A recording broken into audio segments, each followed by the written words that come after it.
আবু সাইদ কিংবা মুগ্ধের মতন হাজারো ছাত্র ছাত্রী, তরুণ তরুণীকে প্রাণ বিসর্জন দিতে হয়েছে। প্রশাসনের প্রতি আহ্বান, শক্ত হাতে আইন শৃঙ্খলা নিয়ন্ত্রণ করুন। প্রত্যেকটি মানুষের একটি পরিচয়, সেটি হচ্ছে আমরা বাংলাদেশী।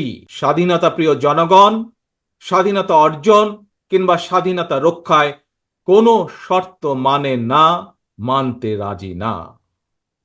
গণহত্যাকারী স্বৈরাচারী হাসিনা পালিয়ে যাবার পরে বাংলাদেশ থেকে, প্রিয় বাংলাদেশ থেকে আমি যত মানুষের সাথে কথা বলেছি, প্রতিটি মানুষ অনুভূতি প্রকাশের প্রথম উচ্চারণ ছিল বাংলাদেশ স্বাধীন হয়েছে।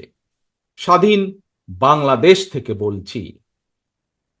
দেশ এবং জনগণকে স্বাধীন করতে গিয়ে চোখে মুখে বুকে গুলি আলিঙ্গন করা আবু সাইদ কিংবা মুগ্ধের মতন হাজারো ছাত্র ছাত্রী, তরুণ তরুণীকে প্রাণ বিসর্জন দিতে হয়েছে। আহত হয়েছেন অসংখ্য, অগণিত মানুষ।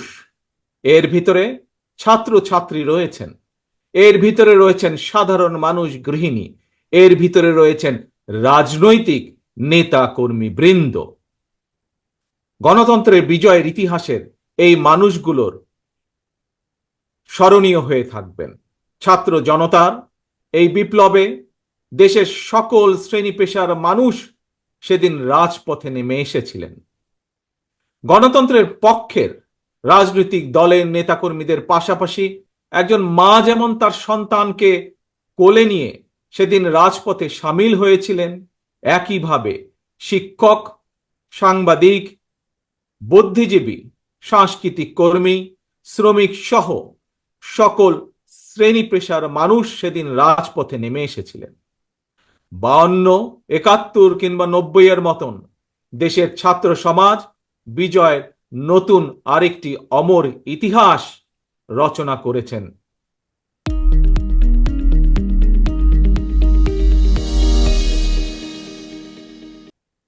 ছাত্র জনতার ঐক্যবদ্ধ বিপ্লবের মধ্য দিয়ে 2024 সালের 5ই আগস্ট বাংলাদেশ দেখেছে আরেকটি বিজয়।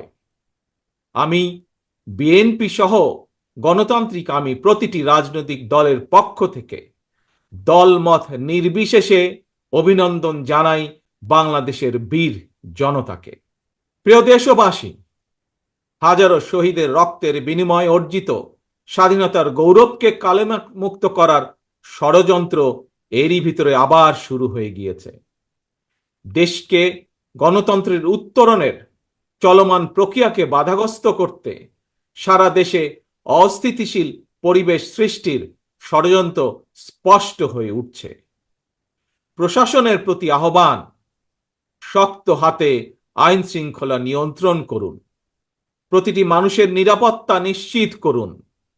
ধর্ম, বর্ণ পরিচয়ের কারণে কেউ যেন নিরাপত্তাহীনতায় না থাকে, সবার আগে সেটি নিশ্চিত করতে হবে।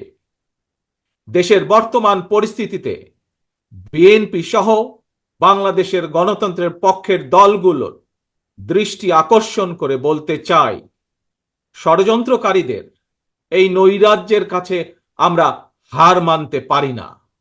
আমি বিশেষ করে এই মুহূর্তে দেশের সবচেয়ে বড় এবং জনপ্রিয় রাজনৈতিক দল হিসাবে সারা দেশে বিএনপির সর্বস্তরের নেতাকর্মীর প্রতি আহ্বান রেখে বলতে চাই, আপনারা যিনি যেখানে বসবাস করেন সেখানে আপনার বন্ধু কিংবা পাড়া প্রতিবেশী, তিনি মুসলমান, বৌদ্ধ, হিন্দু, খ্রিস্টান, ধর্মীয় পরিচয় যাই হোক না কেন, বিশ্বাস যাই হোক না কেন, তার নিরাপত্তায় আপনি ঢাল হিসাবে দাঁড়িয়ে দৃষ্টান্ত স্থাপন করুন।